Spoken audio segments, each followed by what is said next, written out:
Marseille, deuxième ville de France. La cité phocéenne dispose d'un patrimoine naturel exceptionnel. C'est Calanques, classé parc national en avril 2012. Ce parc s'étend sur plus de 50 000 hectares et accueille près de 2 millions de visiteurs par an. L'un des plus beaux de France, mais aussi l'un où il y a le plus d'accidents. Aujourd'hui, un homme est à 2 doigts de faire une chute mortelle. Il est suspendu au-dessus d'une falaise de plus de 100 mètres de haut. Les secours ont été déclenchés par un plaisancier qui a entendu les appels au secours de la victime. L'homme est agrippé à l'arbre depuis près de 2 heures. Il est épuisé et peut lâcher à tout moment. Première difficulté pour l'unité héliportée, identifier le lieu de l'accident dans cette immensité de falaises abruptes. Heureusement, l'équipage connaît parfaitement les Calanques. Et grâce à l'œil exercé du pilote et du mécanicien de la sécurité civile, l'homme est rapidement repéré dans la calanque de l'Œil de Verre, l'une des plus éloignées. La scène est incroyable. Comment cet homme a-t-il bien pu se retrouver suspendu dans le vide ?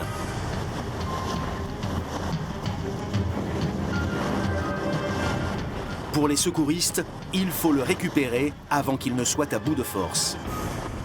Un marin-pompier du Grimpe, spécialiste des interventions en milieu périlleux, est élitreillé à sa hauteur.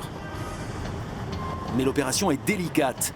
Il n'a rien pour se tenir, si ce n'est quelques petites branches de pin.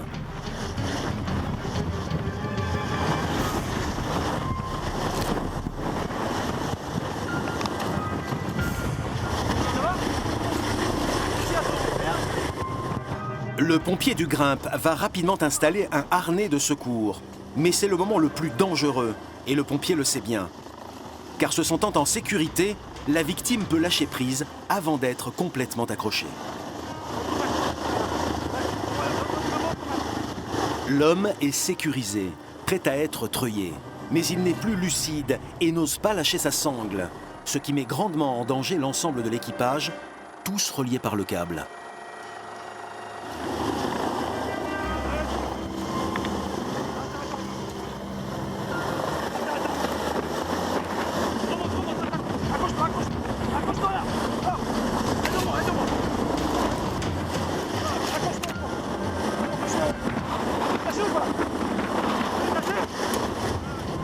L'homme a enfin lâché, et l'élitreillage se fait immédiatement sur ordre du mécanicien qui observe toute la scène.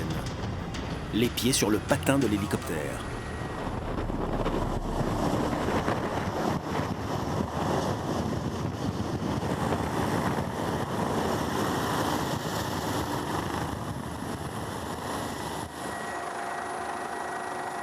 À peine arrivé dans l'hélicoptère, l'homme s'effondre. Se sentant en sécurité, tout son corps le lâche.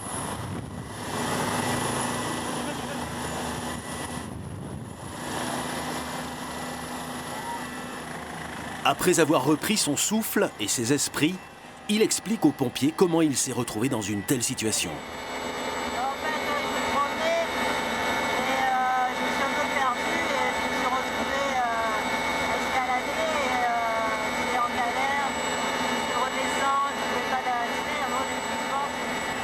Le promeneur a fait un mauvais choix pour essayer de s'en sortir. Du coup, il s'est mis rapidement en danger de mort.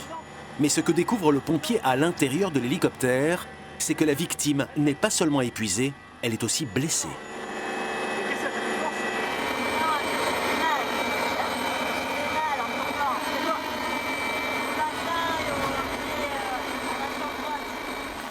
Mais l'homme est maintenant sauvé. Il va être immédiatement transporté à l'hôpital de la Timone.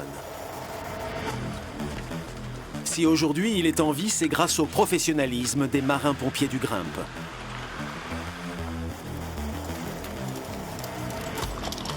Le Grimpe, le groupe d'intervention en milieu périlleux, est à Marseille le plus ancien de France. C'est une petite unité de simplement 80 marins-pompiers sur les 2400 que compte la ville. À l'origine, il a été créé pour pouvoir secourir les alpinistes dans les Calanques.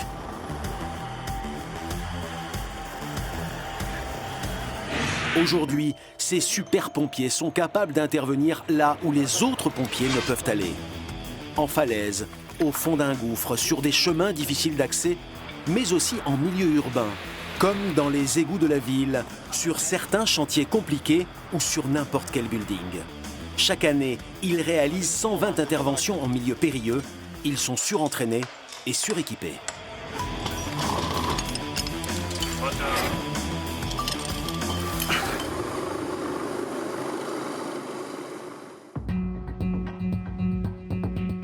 Nous sommes à la caserne de Luminy, dans le 9e arrondissement de Marseille. C'est la caserne la plus proche des Calanques. C'est donc d'ici que les pompiers du Grimpe interviennent pour le parc national. Dans le petit groupe d'élite qui compose le Grimpe, nous allons suivre Davy, adepte des extractions difficiles. Cédric, le marathonien de la bande, Alex, le spécialiste d'escalade, et Julien, instructeur des futurs recrues. Et comme tous les matins à Luminy, il faut une tenue impeccable pour la levée des couleurs. Il faut qu'on soit présentable à l'appel et puis en plus, ça permet de garder le plus longtemps possible en bonne santé nos CI. Aujourd'hui, c'est Julien, formateur Grimpe, qui est chef d'unité. Il est l'un des plus qualifiés et des plus anciens de la caserne. Cela fait 15 ans qu'il intervient en milieu périlleux. Il connaît parfaitement la maison. L'organisation des marins-pompiers est militaire et pour cause, ils font partie de la Marine nationale. La levée des couleurs se fait donc au garde à vous. Garde à vous. Envoyez. Dans le plus grand respect des traditions. Repos. Bonjour messieurs, donc ce matin planche inventaire, manœuvre de la garde et pour cet après-midi donc ça sera sport. Ensemble à mon commandement, garde à vous. On fait les rangs, planche inventaire. Mais avant de prendre la garde, il faut passer par la planche. Pour être apte à servir aujourd'hui, chaque marin-pompier doit être capable de se hisser à bout de bras sur cette planche placée à 2 mètres de haut et de redescendre à l'envers. Sans ça, il ne rejoindra pas les équipes de secours. Ici, on ne plaisante ni avec la forme physique, ni avec l'hygiène de vie.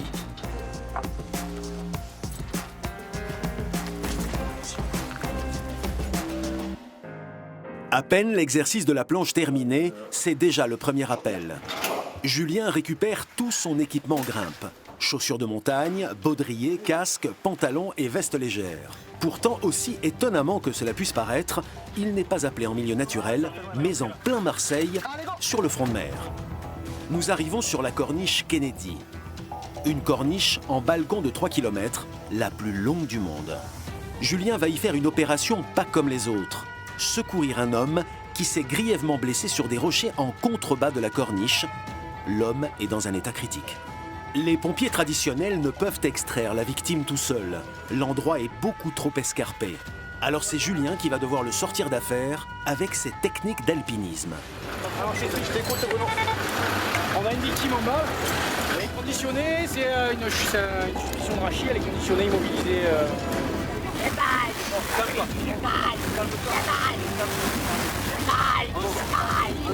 La victime, un homme d'une 60aine d'années, est déjà conditionné dans une barquette. Il a chuté sur les rochers et nécessite une hospitalisation d'urgence. La victime, de toute façon, on peut la déplacer au niveau de ton équipé, là, le rouge. Donc on va prendre l'axe comme ça, on met le TP là, ça va. Ça s'annonce simple ou compliqué là? Ça va être compliqué, parce qu'en fait la victime est assez loin, le cheminement est assez tendu, donc on a décidé de faire comme manœuvre une tyrolienne simple pour en fait de pouvoir déposer la victime au niveau du trottoir ici. Donc voilà, ça va être assez problématique. Il va où? Il faut juste le réaxer. Regarde l'axe, tu vois, comme ça. Il faut que le bec soit comme ça. Ouais. Julien a tout de suite analysé la situation. La victime doit être évacuée via une corde et des poulies. Julien va devoir faire preuve d'ingéniosité pour monter rapidement et en toute sécurité une tyrolienne. Son idée, utiliser le propre véhicule du Grimpe comme point d'ancrage supérieur. Et comme en contrebas non plus, il n'y a aucun point d'ancrage pour tendre la corde, les pompiers fixent cette plaquette directement dans la roche. Elle peut résister à plusieurs tonnes. Les pompiers doivent faire vite, mais surtout ne pas se précipiter, car une fois la tyrolienne prête, elle doit supporter toute la charge nécessaire et en aucun cas lâcher. Jusqu'ici, l'opération est sous contrôle, mais c'est sans compter sur un élément inattendu. L'homme est très alcoolisé et son comportement est nerveux. Tout à coup, il tente de se détacher en plein milieu de la tyrolienne, au moment où les pompiers ne peuvent plus rien faire, comme s'ils ne se rendaient pas compte du danger. Tractionne, tractionne.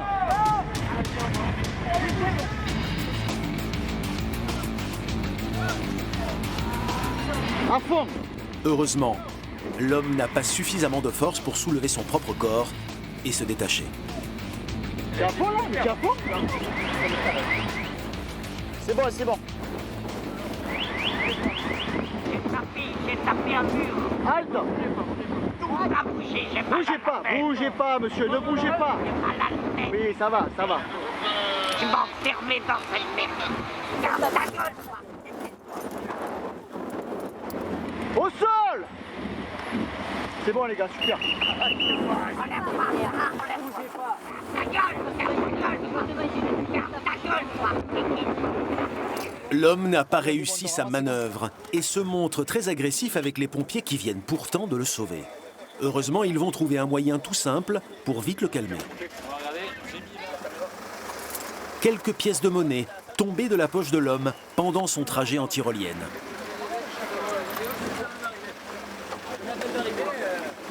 Willy, tiens, le monsieur là, il parle de ça. Déjà qu'il n'y en a pas beaucoup, peu cher. Allez. C'est des sous. Tu les veux? Merci, monsieur. C'est un euro symbolique. 2 euros. Ouais. Tout est rentré dans l'ordre, mais Julien a eu quelques sueurs froides. Ouais. Par rapport à son taux d'alcoolémie, elle a commencé un peu à vouloir enlever les mousquetons, à les défaire. Ça a été un peu chaud. En plus de la difficulté des interventions, les marins-pompiers sont parfois obligés de composer avec l'état psychologique compliqué de leurs victimes. Une ambulance est appelée pour un malaise sur la voie publique. Comme souvent, les pompiers disposent de peu d'informations. Alors à chaque sortie, les pompiers se préparent à toute éventualité. Ça peut être tout et n'importe quoi. Alors, ça peut partir du SDF au H, au touriste qui a fait un malaise, en passant pour le SDF qui a un souci, ou monsieur tout le monde. C'est vraiment vague, quoi. On ne sait jamais trop, le voie publique, on ne sait jamais trop sur quoi on part. Et même s'ils ont l'habitude de faire face à l'imprévu, cette fois-ci les pompiers vont être surpris. Avec cette dame immobilisée sur le trottoir, l'équipe va vite se rendre compte que le fantasme du pompier est toujours au goût du jour. Je suis chuté, j'ai chuté. Vous avez mal où? Alors, tout le bras droit et la clavicule. D'accord. Tout le bras droit et la clavicule. C'est tout, c'est le seul endroit où vous avez mal. La victime n'hésite pas à faire son maximum pour aider les pompiers. Je me permets de regarder. Hein. Vous pouvez enlever enlever la chemise. Tombez là, tombez. C'est bien approprié. C'est que le béton a plus de meilleur. La femme se plaint d'une douleur au bras, mais cela ne l'empêche pas de chanter ni de plaisanter avec les pompiers. Je t'ai rencontré du côté de Narbonne. Tu m'as parlé. Vous avez bu de l'alcool aujourd'hui ou pas? Jamais d'alcool. Jamais d'alcool. Pas. D'accord.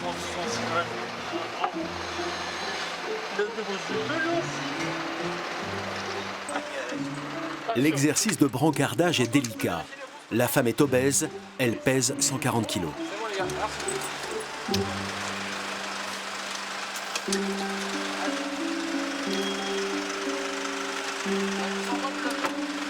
Bon, on va à l'hôpital européen? C'est parti. On va voir pour cette épaule? Là pour une négociation. La femme a visiblement de l'humour et a l'air d'être très inspirée par la présence de tous ces hommes en uniforme. Les pompiers, ils me prendront nu dans leur véhicule. Ils me prendront nu. Même si la femme n'a pas l'air tout à fait dans son état normal, elle fait au moins sourire les pompiers. Cette fois-ci, ils n'ont pas affaire à un cas agressif. Sex bomb, you're my sex bomb. Ah, si on est avec des comme ça. Franchement, ouais, ça se passe super bien. Ça c'est mon père. C'est mon père. Appelez-le, viens le fixer le portable. La femme va être prise en charge par les infirmiers et va très vite rentrer chez elle. Avec les beaux jours qui reviennent, les pompiers du Grimpe sont particulièrement sollicités. En effet, la fréquentation des calanques explose à l'approche de l'été, jusqu'à 5000 visiteurs par jour. Des visiteurs qui sont pour la plupart insuffisamment prudents. Du coup, c'est la période la plus chargée en intervention de l'année. Et comme le terrain est difficile dans les calanques, c'est le grimpe qui intervient. Les équipiers sont capables de progresser dans n'importe quel environnement périlleux et sont particulièrement affûtés physiquement. C'est le cas de Cédric. Il fait partie du grimpe depuis 15 années. À 40 ans, ce passionné de course à pied connaît les calanques par cœur.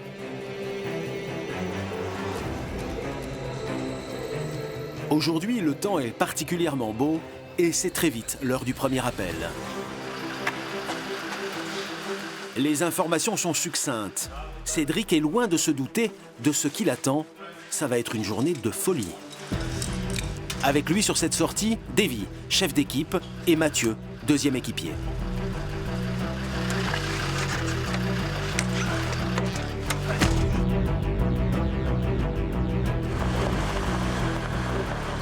Malaise en bas sous Giton, exactement on ne sait pas. On est attendu en bas de la piste goudronnée. Visiblement, c'est un malaise.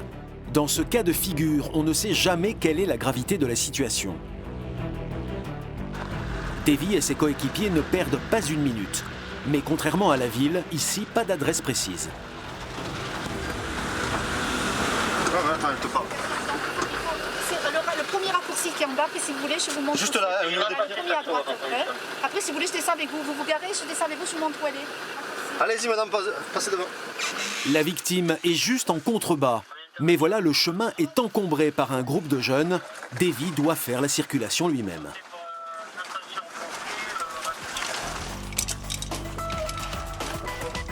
À chaque intervention, les marins-pompiers du grimpe doivent porter leur équipement complet. Un attirail qui pèse une quinzaine de kilos.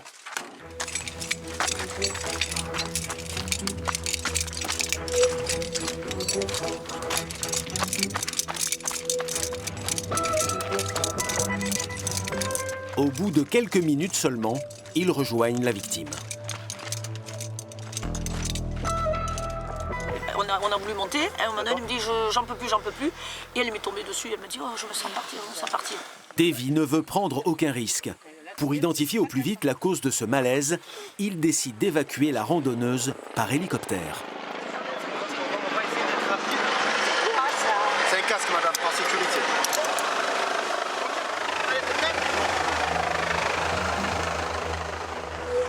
Par chance, l'appareil était disponible avec à son bord un collègue du grimpe. Il est élitreuillé sur les lieux. L'évacuation ne va prendre que quelques minutes. De tels moyens peuvent paraître démesurés, mais tant que le diagnostic vital est engagé, ils permettent de gagner un temps précieux.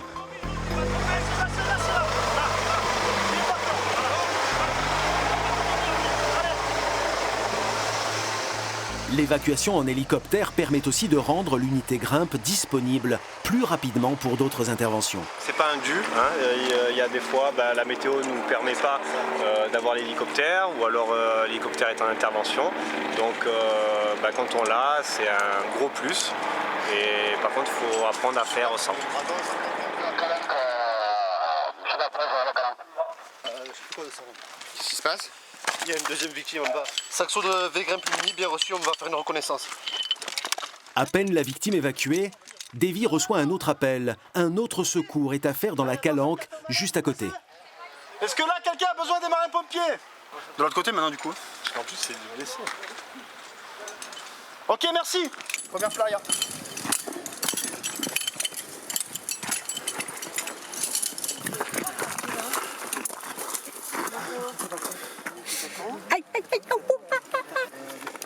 La victime s'est cassé la cheville. Impossible pour elle de remettre le pied par terre. Je suis arrivée ici, j'ai dérapé sur la caillasse. Mon pied est parti comme ça. Ça a entendu craquer? Oui, je l'ai redressé, je l'ai remis dans l'axe. C'est vous qui l'avez redressé? Oui. Vous avez des antécédents sur cette cheville? Non. Là, on est en train de voir pour vous évacuer par hélicoptère. On ne peut pas par la mer, là? On peut, mais l'hélicoptère il vient juste de passer pour faire une première victime, donc on va voir vu qu'il est sur place. La plupart des promeneurs s'aventurent ici avec de simples chaussures basses. On est parti en bon parisien, en fait. Dans les calanques, les luxations et fractures de cheville sont responsables des 3/4 des interventions. Un peu d'eau, de bonnes chaussures, ces règles sont trop souvent négligées par les estivants. Et dans les calanques, cela demande tout de suite des moyens de secours importants. Je savais qu'ils étaient à la hauteur, les Marseillais. Bon voyage. Merci beaucoup. La victime va être élitreillée à son tour. La prise en charge rapide par l'hélicoptère permet aux grimpes de se rendre immédiatement disponibles pour d'autres secours.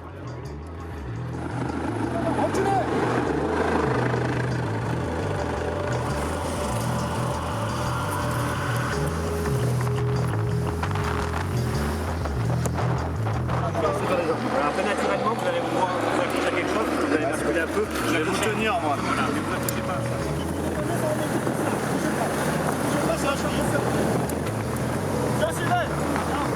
Entre l'appel et l'évacuation, moins de 20 minutes se sont écoulées. La nièce de la victime n'en revient pas. C'est vrai qu'ils sont ultra rapides. Très rapides, très efficaces et très rassurants. Merci beaucoup. Hein. Allez, messieurs. Bon séjour ici. Hein.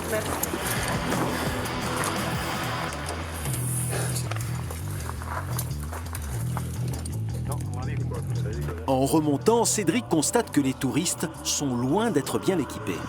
Là, on est purement dans le cas typique de l'été dans la saison. Ils ne sont pas adaptés. Voilà. Ils sortent du parking de Lumini et ils descendent comme ça, comme s'ils allaient à la plage sur le Prado à Marseille. Quelques minutes après l'intervention, l'unité du Grimpe est de nouveau appelée dans une autre calanque. Mais là, ça a l'air plus grave. Là encore pour une personne qui essaie de pousser l'épaule sur la plage. C'est pas plus.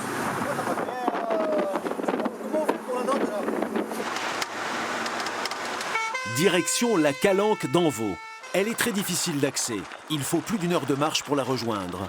Mais grâce à cette piste que seuls les véhicules de secours peuvent emprunter, les pompiers seront sur place en seulement 15 minutes. Il y a nos collègues sapeurs-pompiers de Cassis qui viennent d'arriver avec leur ambulance. Voilà. La victime est debout. Elle se tient le bras qu'elle ne peut absolument pas bouger. Là, il y a un hélicoptère qui arrive. Et ma question, c'est est-ce que vous allez pouvoir être treuillé dans cette position? Pour Davy, impossible d'élitreiller la victime. Cela aggraverait sans aucun doute la luxation de son épaule. Par chance, la calanque d'Anvaux est suffisamment large pour faire atterrir l'hélicoptère. Sur la plage, qui est en cours d'évacuation, je vous recontacte une fois que la plage est sécurisée, terminée. L'unité Grimpe fait immédiatement évacuer la plage. Faites attention avec les casquettes, les chapeaux et les sacs.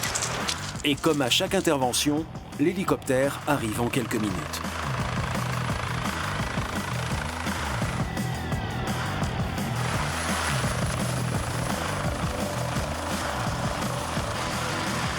À son bord, le secouriste du Grimpe, mais aussi un médecin et une infirmière pompier des Bouches-du-Rhône, venus en renfort. Vous sentez bien là sur l'épaule? Bah non, là c'est anesthésié là, vous sentez que je touche ou pas? Oui, je sens. D'accord. Son mari, inquiet, a été témoin de toute la scène. J'étais au bord, je l'ai vu revenir. Donc il y avait pas mal de gens autour qui m'ont aidé. Elle nageait et en nageant, elle s'est déboîté l'épaule. Tout seul, sans qu'il fasse rien de particulier. Elle a senti se déboîter et puis elle était à peut-être 20 mètres du bord. Et quand c'est arrivé, elle s'est mise sur le dos et en nageant avec un bras. Heureusement, la victime a fait preuve de beaucoup de sang-froid. Comme elle n'était pas trop éloignée de la rive, elle a pu éviter la noyade. Ouais, je sais, en plus avoir un peu de courage. Le corps médical perfuse immédiatement la victime. Il sait très bien que le membre va se refroidir et que la douleur ne va pas tarder à arriver.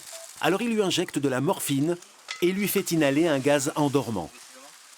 Le médecin va maintenant remboîter son épaule.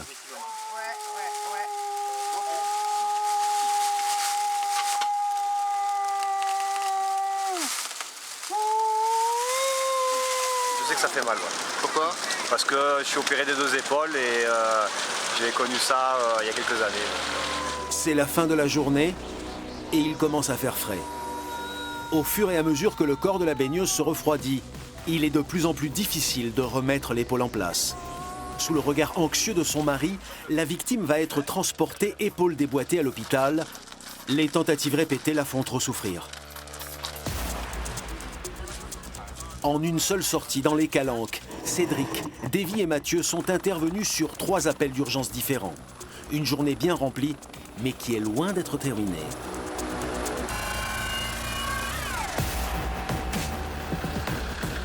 Retour à la caserne de Luminy, située juste à côté du pôle universitaire de Marseille et de ses 10 000 étudiants. C'est l'heure de la sortie et comme souvent le trafic est dense aux abords. Et cela provoque des accidents. L'équipe arrive justement à hauteur d'une conductrice de scooter allongée au sol. Les pompiers du Grimpe prennent la situation en main avant même l'arrivée de l'ambulance. J'emballe le pied droit, s'il te plaît. Juste d'allonger un petit peu la jambe. Il sécurise les lieux pour éviter le suraccident et conditionne la victime. Tombé tout seul? Non, c'est bon. C'est vous la voiture? Visiblement, elle a été percutée par un automobiliste. Qu'est-ce qui s'est passé, monsieur? Je suis obligé d'être filmé? Non, mais pourquoi ça s'est passé? Regardez ça pour la police. L'arrivée de l'unité de Davy, pratiquement au moment de l'accident, est une aubaine pour la jeune femme. Si vous avez mal au cou, au dos, hormis le pied. Juste la jambe. Ouais, la jambe laquelle? La droite? Celle-là. Vous avez mal là? Là, ici? Le cas de cette jeune femme est plus grave qu'il n'y paraît. Elle a visiblement une fracture du fémur et souffre terriblement. Sa jambe gonfle à vue d'œil. Doucement, hein? Est-ce que ça... Oui, ça fait mal, ça fait mal. Ok. Est-ce que vous avez mal en bas du dos? Non. Ok. Au niveau là, est-ce que vous avez mal? Les épaules? Non. Le cou? Ici? Non. Pour enlever le casque, c'est une pression. Il faut appuyer et tirer ou il faut lever? Il faut lever et tirer. Ok. Bougez pas, c'est moi qui fais. Heureusement, après un premier examen, il n'y a visiblement pas d'autres séquelles. Quel âge vous avez? Pardon? 17. L'ambulance vient d'arriver. Mathieu transmet les informations récoltées à ses collègues. Dès qu'on a essayé de bouger la jambe et tout, c'est catastrophique. Par contre, quand on est arrivé, la jambe n'était pas aussi... Le cuisse, niveau droit, elle n'était pas aussi gonflée. J'ai jamais eu vraiment de signe de... Grâce à ce premier bilan, ils vont pouvoir rapidement soulager la douleur endurée par l'étudiante en lui injectant un anesthésiant par intraveineuse. C'est rare de tomber sur un accident de la circulation en revenant d'intervention. Mais bon, ça arrive à la fin.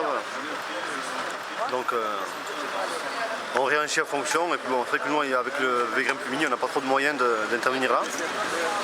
Mais bon, après on reste quand même à Marseille et il y a quand même rapidement des secours adaptés. Dans les 5 minutes, on a bien voir, on a bien vu. Voilà.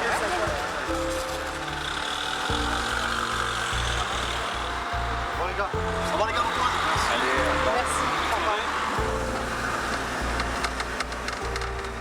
Aujourd'hui, à la caserne de Luminy, c'est une mission importante qui attend Julien. Pour faire partie du Grimpe, un cercle restreint d'une vingtaine de marins-pompiers, il faut avoir une excellente condition physique et connaître les techniques de maniement de cordes sur le bout des doigts. Julien va prendre sous son aile une jeune recrue qui rêve d'intégrer l'unité d'élite. Faire-les. D'accord, oui. Ce matin, on va faire une manœuvre Grimpe. Oui. Hein, comme ça, on va te montrer ce que tu dois faire, ce que tu dois apprendre. Comme ça va te dégrossir déjà pour ton futur stage. Reçu. Comme son formateur, le jeune pompier se prénomme Julien. Il a déjà sa certification pour évoluer sur corde de façon autonome. Mais pour rejoindre le Grimpe, il doit acquérir une qualification supplémentaire. À Luminy, c'est à Julien que les petits nouveaux s'adressent. Il a pratiquement diplômé tous les pompiers ici présents. Beaucoup de petits là que j'ai formés là quand même. On va voir. Et lui, il n'y a pas longtemps, au mois de mars, jeune équipier Grimpe, depuis quelques mois. Jérémy aussi, non? L'exercice, évacuer sur le toit de la caserne une victime qui a un traumatisme au niveau du dos. Allez Jérémy, entraîne pas. Ouais.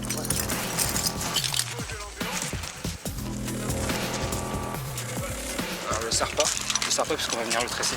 Tu veux un conseil? Quand tu mets un mousqueton, tu peux le fermer directement.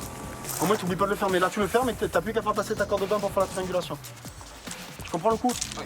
Tu le fermes tous parce qu'après, bon, nous on contrôle, mais après, tu peux que tu oublies de le fermer. Il faut tout le temps vérifier. Parce que tu apprendras que dans la chaîne des secours, le maillon le plus faible, c'est l'être humain. Ok? Le matériel, il est vérifié chaque année. C'est pratiquement impossible qu'il soit défaillant. C'est nous qui sommes défaillants. Mais pour Julien, il y a beaucoup de choses à assimiler. Les ordres vont vite et c'est difficile de tout retenir. Il faut bien prendre en compte aussi les angles. Ouais. C'est comme le sauvetage. 90. Voilà, 90 maxi. Donc la force, il faut diviser. Exactement. En fait, il faut que tous les brins travaillent. D'accord. Uniformément. Julien, ça te paraît tout simple tout ça? Non, du tout. C'est-à-dire? Ben, j'apprends là. J'apprends, je Ferme regarde. ta corde si tu veux. Tu fermes ta corde direct. C'est compliqué comme tout au début. Il faut vraiment se familiariser avec notre langage, le matériel qu'on a à notre disposition. Donc c'est vrai qu'au début, on papillonne tous et tout se passait par là. Mais bon, ça rentrera. Ça rentrera.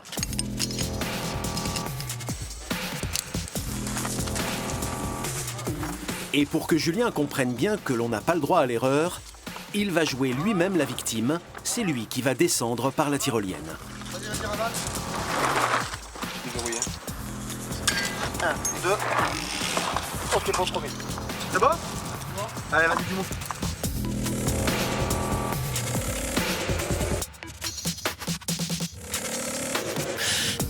Vas-y, du mot.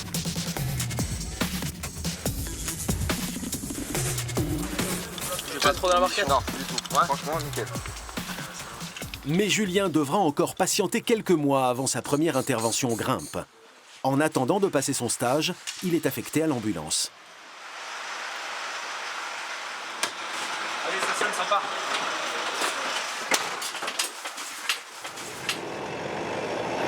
Je peux pas le dire officiellement que je serai grimpe quand j'aurai mon IMP2.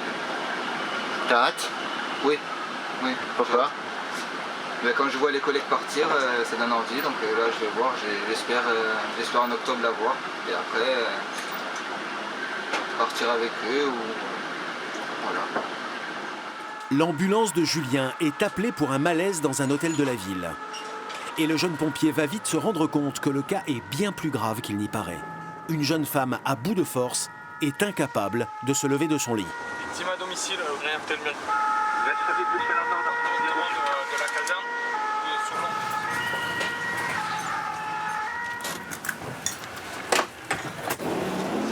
La femme de ménage décrit aux pompiers le peu d'informations dont elle dispose. Une jeune fille de 19 ans qui est de Paris et qui est venue séjourner ici.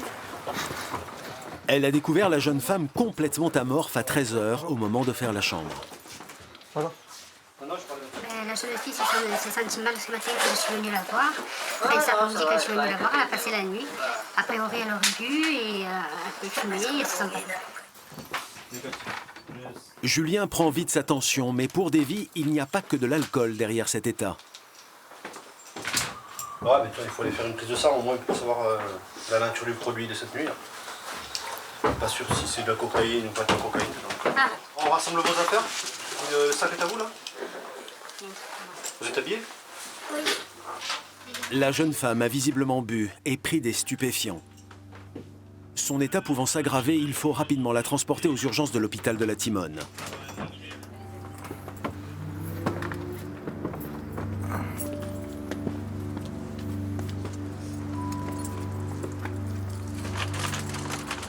La jeune femme est une Parisienne qui a décidé de passer quelques semaines à Marseille pour profiter du soleil et de la plage. Elle est arrivée par le train de la veille au soir. J'ai voulu aller voir des garçons, puis on va dire ça a mal tourné. Ils m'ont fait sniffer, boire, fumer.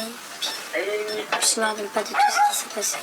Ils m'ont dit que ça me donnerait chaud et que ça serait mieux, donc je l'ai pris. Alors, je me suis levée, je suis tombée par terre, en fait, j'ai pas eu de force.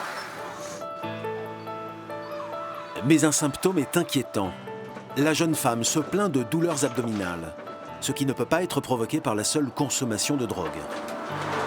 Et vous pensez qu'ils ont fait autre chose? Je sais pas, j'ai vraiment mal au ventre, donc je pense que oui, mais je sais pas. La jeune femme ne se souvient plus de rien, mais on a retrouvé un grand nombre de préservatifs usagés dans sa chambre. À ce stade, rien ne peut confirmer l'hypothèse d'un viol collectif. Seule une enquête de police devra déterminer ce qui s'est réellement passé cette nuit-là. Julien observe la scène avec malaise. Quand on est assis dans l'ambulance aux côtés des victimes, difficile de rester insensible à leur détresse. Elle a quasiment mon âge. Ça fait toujours bizarre quand même de voir une personne de presque de son âge qui est comme ça.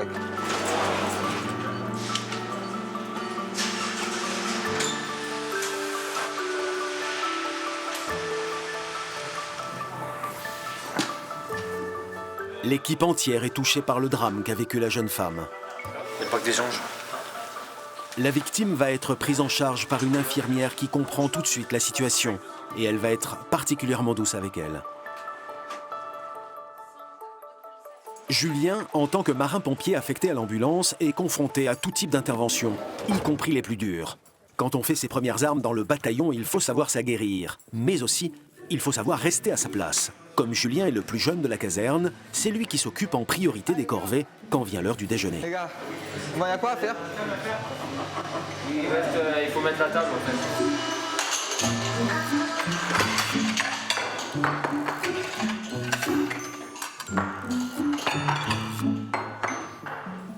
Et pendant que Julien met le couvert, Davy termine son rapport avant de passer à table. C'est toujours la même chose. C'est-à-dire que s'il y a une intervention, il y a un rapport. Quel que soit le sujet, quelle que soit la nature de l'intervention, quel que soit le véhicule qui intervient, il y a un rapport qui est fait informatique.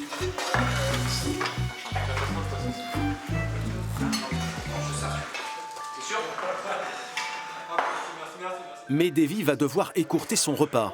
Cette fois, il est appelé pour une intervention grimpe. Le temps de changer de tenue et c'est déjà reparti.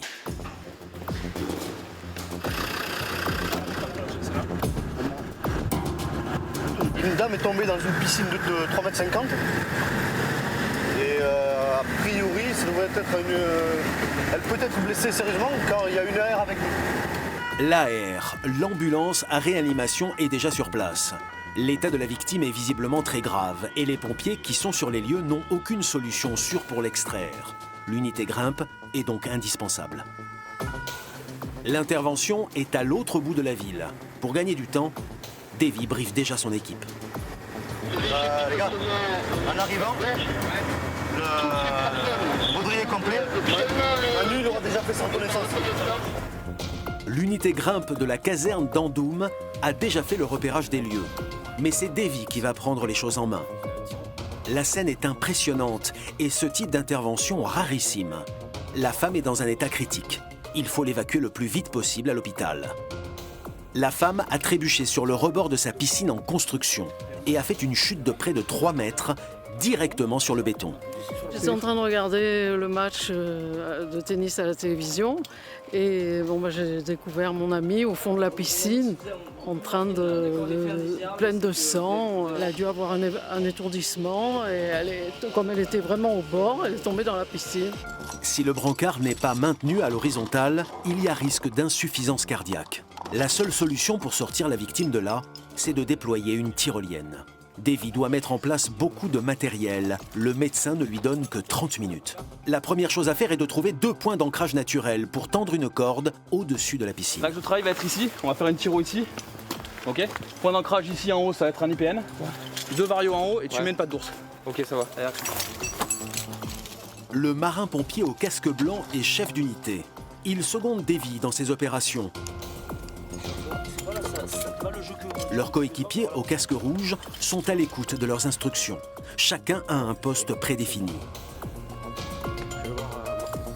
Tout est bien coordonné, tout est réglé comme du papier à musique. Pendant que le grimpe finit de tendre les cordes de la tyrolienne, les marins-pompiers affectés à l'ambulance commencent à conditionner la victime. Chaque minute de gagner est primordiale. Allez. La tyrolienne est maintenant prête, mais quelque chose inquiète l'équipe. Le point d'ancrage inférieur a été installé entre 2 fenêtres. Or, des fissures sont apparentes. Il faut bien s'assurer que la structure ne lâchera pas ou qu'elle cisaille la corde. Pour les cordes, ouais. Davy considère qu'il n'y a aucun risque et décide de continuer l'opération. C'est bon, Manu. Allez.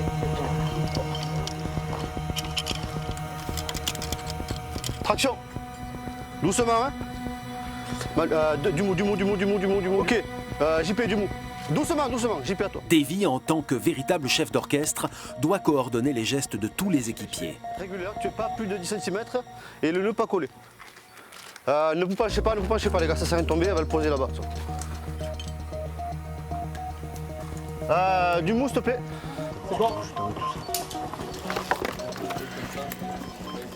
Une fois le brancard au sol, c'est à l'équipe du SAMU d'intervenir. Pour la part du gramme, c'est terminé. Oui, on a laissé la victime aux soins de l'AR et du VSAV Saint-Mené. La femme a été sauvée à temps. Elle va s'en tirer avec 8 côtes cassées, un traumatisme crânien et plus de 3 mois d'hospitalisation.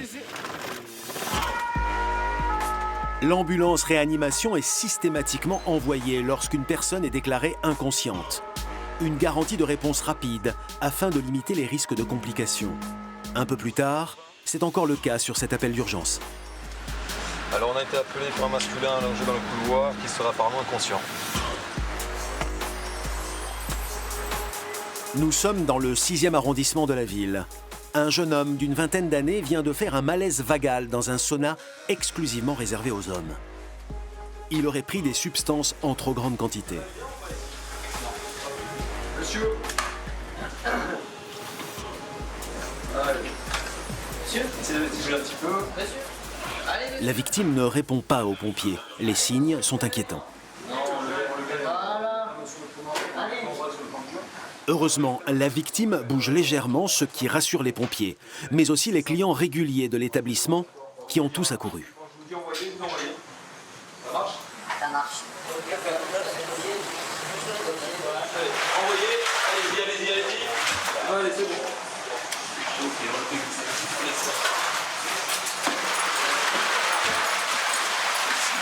On met un peu au frais là déjà. Ouais. Eh, monsieur. Les pompiers là. Monsieur, ouvrez les yeux. Un client d'une quarantaine d'années vient tout de suite en aide aux pompiers qui souhaitent récupérer les effets personnels du jeune homme.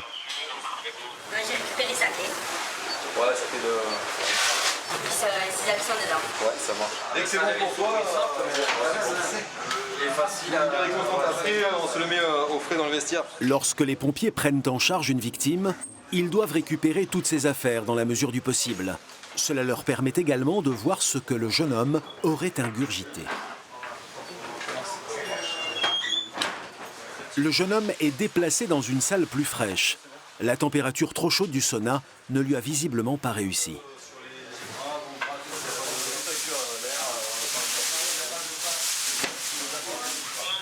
Allez, voilà, c'est bien. Essayez d'ouvrir les... Les pompiers ont demandé le renfort immédiat d'un médecin. Les constantes ne sont pas bonnes. D'après les autres clients du sauna, le jeune homme aurait absorbé un produit en trop grande quantité. Pas de traces d'injection comme ça, particulière. Juste une fiole de bouteille de confiance. Après, je connais pas l'odeur ou quoi, mais ça ressemble généralement à ce qui est vendu là. Dans les séchettes. Détourné de son usage médical, ce vasodilatateur a un effet très rapide sur l'excitation sexuelle. Même si ce produit est en vente libre, ce n'est pas sans danger. Des cas de décès ont même été relevés. Alors les pompiers ne veulent prendre aucun risque. On va évacuer le monsieur dans l'ambulance de réanimation. Voilà, pour qu'il soit mieux visité par le médecin. La priorité du médecin du SAMU est de maintenir la victime éveillée. Elle ne doit pas tomber inconsciente, car dans ce cas, il serait encore plus compliqué de la réanimer. Alors le médecin va appuyer sur des points particulièrement douloureux pour faire réagir le jeune homme. Je vais vous embêter un peu. Voilà. C'est fini. Voilà. Maintenant, on est sorti, tout va bien. Ouvrez les yeux, monsieur.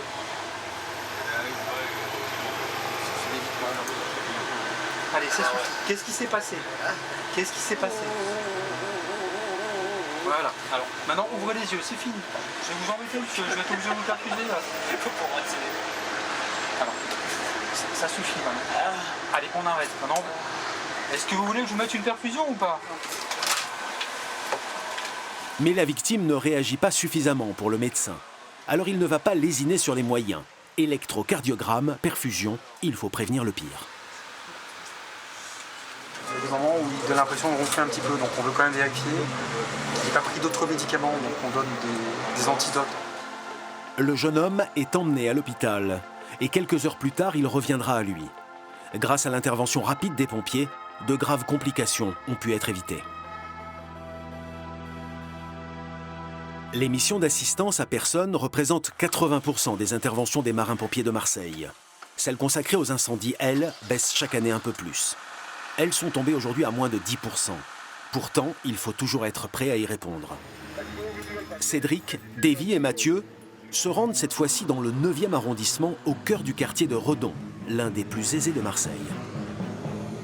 Et comme souvent, Cédric a peu d'informations sur l'ampleur des dégâts.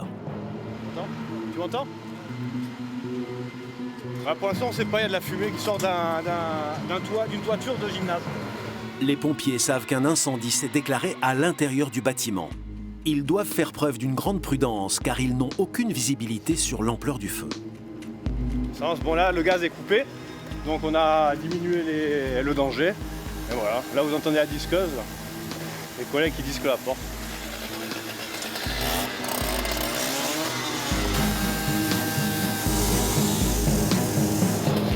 Première difficulté, ouvrir la porte du bâtiment qui est blindé contre les vols. Cela prend du temps et cela peut permettre au feu de s'étendre.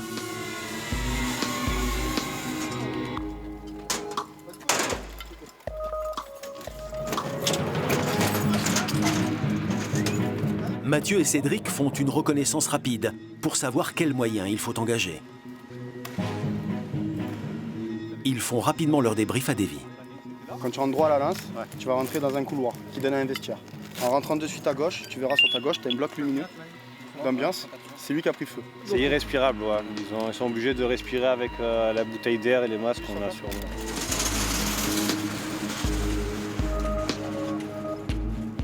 C'est au tour de Davy de rentrer.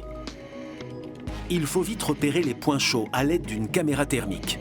En effet, il ne faut pas se fier uniquement aux endroits qui paraissent carbonisés, mais bien s'assurer que le feu ne dort pas ailleurs.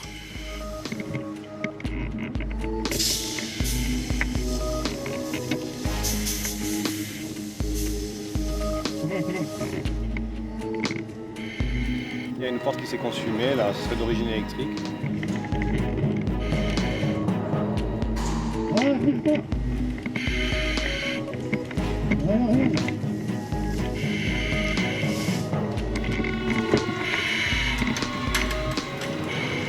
Plus rien à craindre dans les autres pièces. Mais l'opération va encore prendre un peu de temps. Il faut ventiler le bâtiment. Gros volume à des enfumés. Cédric, Davy et Mathieu vont maintenant plier bagages. Et là aussi, chez les marins-pompiers de Marseille, c'est fait de façon militaire. À la caserne de Lumini, aujourd'hui, une autre équipe est de garde pour répondre aux missions grimpe. Du nouveau matériel est arrivé pour remplacer l'ancien. On est en plein inventaire. Dès qu'on a le moindre doute, on fait vérifier le matériel et régulièrement, le matériel, par sa vétusté, est déclassé et vient être remplacé. Alors, on a des nouveaux bloqueurs de poitrine.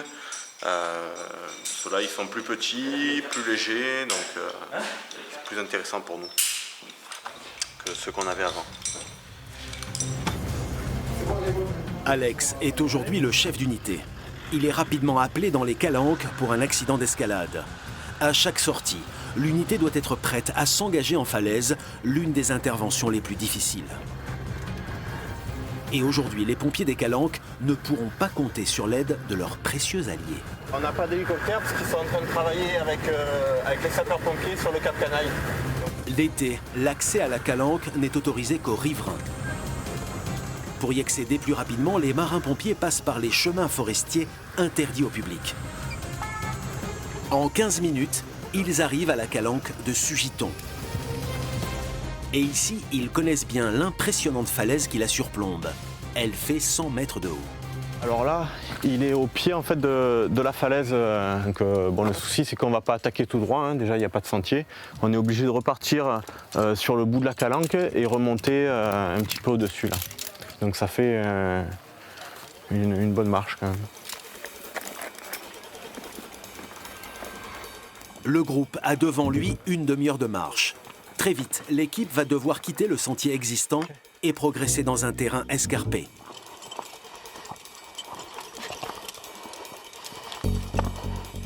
Bon, je connaissais bien la Suédoise, là, je connais.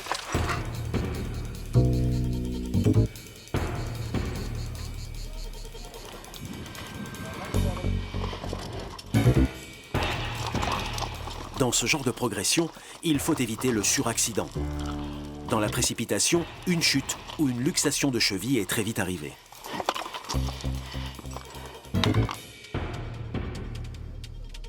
L'équipe arrive à rejoindre la victime. Par chance, elle est déjà au pied de la paroi. Et ben voilà, c'est un grimpeur qui a chuté, qui a tapé le talon sur la paroi en se réceptionnant, et donc qui a un traumatisme au niveau du talon, qui ne peut plus marcher, donc pas remonter au niveau du sentier. Heureusement, le grimpeur, en dévissant de la paroi, n'a qu'une blessure à la cheville. Il s'est fait redescendre par son coéquipier grâce à leur corde. Mais éloigné comme il est, impossible pour lui de rejoindre la route sans l'aide des marins-pompiers. Et même avec leur aide, l'évacuation va être particulièrement longue et délicate. Ok. C'est bon? C'est bon. Le brancardage va se faire à dos d'homme, dans un éboulis glissant qui pourrait faire chuter tout le monde dans le ravin. Max, tu te mets juste devant. Allez, on tire devant. On tire devant. C'est bon, vous êtes bien dans l'axe là. Allez. Alors pour chaque passage délicat, les brancardiers vont se faire assurer à l'aide de cordes. La progression est lente et laborieuse. Ok. Si tu repasses devant. Les gars, on est vigilants là. Là. Tu vas descends vers moi, descends vers moi, descends vers moi, descends vers moi. On pivote, vers moi, vers moi, vers moi, vers moi. On pivote. Donne du mou, donne du mou. Voilà. Si ça va trop vite, tu dis derrière, il freine. Mais au bout de 20 minutes, malgré l'entraînement, les hommes fatiguent. Là, en fait, on change de porteur, parce que, mine de rien, le monsieur, il doit faire 80 kg, gentiment. C'est plus. Hein, un bon 80 kg, mais pour éviter d'avoir les jambes qui flagellent, on tourne, on change régulièrement de porteur. Attention pour lever, lever. C'est bon.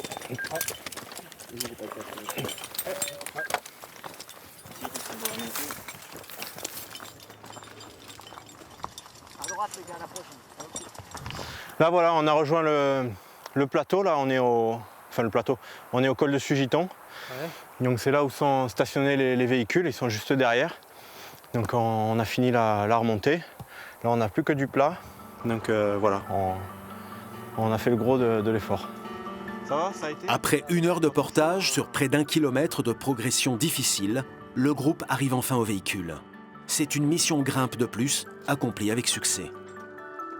L'été, ils sont amenés à intervenir sur tous les fronts. Chaque année, ils réalisent près de 120 interventions. Des missions difficiles qui font leur fierté et celle de leur père. Aujourd'hui, c'est pour ces raisons qu'un grand nombre de jeunes marins-pompiers comme Julien rêvent de faire partie du grimpe. Quelques mois après la fin de notre tournage, Julien a réussi tous ses tests. Il vient d'intégrer le cercle très restreint de l'élite des marins-pompiers de Marseille.